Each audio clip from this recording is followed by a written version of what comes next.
Hey guys, Mark Dyer here, strength and conditioning coach at Squaw Valley and Alpine Meadows, here to go over our first series of our exercise set, and we are going to go ahead and jump right into our warm-up. It's always important to go through our warm-up series before we start our actual workout. That way we make sure all our ligaments, muscle tissue, and everything is warmed up and prepared to get into the workout. So we're going to jump right into our first warm-up series here. Once we have a nice knee to chest, right? So this is a good one to work on all of our postures and our nice movement to get us ready for our workout set. So what we're going to do, balance on one nice leg. Think about standing nice and tall. We're going to drive that knee all the way to our chest. Grab at your shin, not at your knee. We don't want to pull that ligament on the knee. We want to grab under, grab that shin, pull it up nice and tight.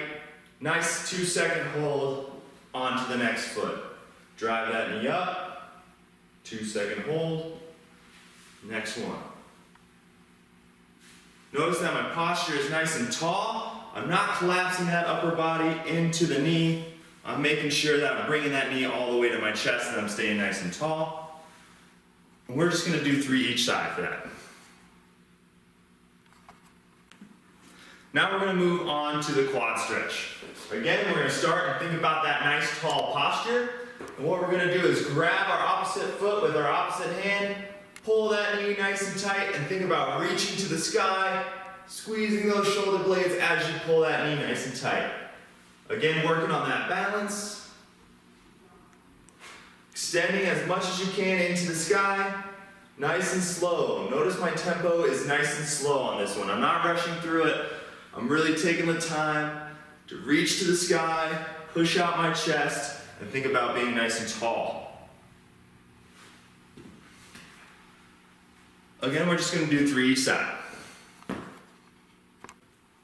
Now we're going to jump into a nice side lunge complex here. So we have 3 movements. First, you're going to want to get a nice wide stance, so feet wider than your shoulders. Right? Then I'm going to have my hands in front to keep my chest nice and tall once again, just like the ones before. Then we're going to dip down to that right, keeping my left leg nice and straight and my body nice and tall. Then we're going to do the same, dip to the left, keeping the body nice and tall and my right leg straight. Then we're going to do one nice sumo squat, getting as much depth as you can out of that. Back up top, cross over, again right into the same series. Working on all those mechanics of staying nice and tall and getting as much depth out of the movement as you can.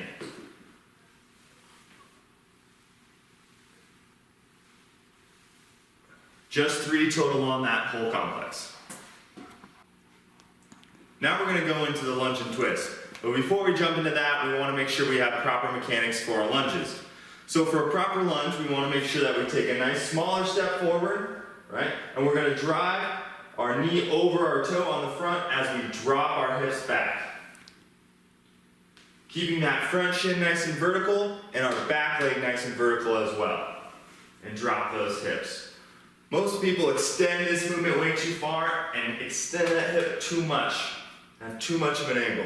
We want to make sure it's nice and vertical. So with that, now we're going to jump into the lunge and twist. Again, all the mechanics apply for those same previous movements about keeping our upper body nice and tall. I'm going to step into the lunge, nice and vertical. I'm going to twist to the side that I lunge with. Nice and slow. So I'm going to step with my left and twist to the left. Following my hand all the way back, that way I'm getting rotation of the total upper body.